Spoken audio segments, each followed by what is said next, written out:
Today in this video I show you how to get the App Store back on your iPhone.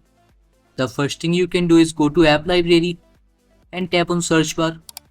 Type App Store. Now if you find App Store inside App Library, then tap and hold on to it. Choose Add to Home Screen. Now you will see that the App Store will get back on your iPhone.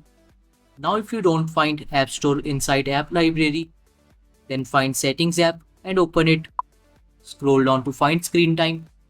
Click on Screen Time. If your downtime is turned on, then you have to turn it off. Now go back and find Restrictions.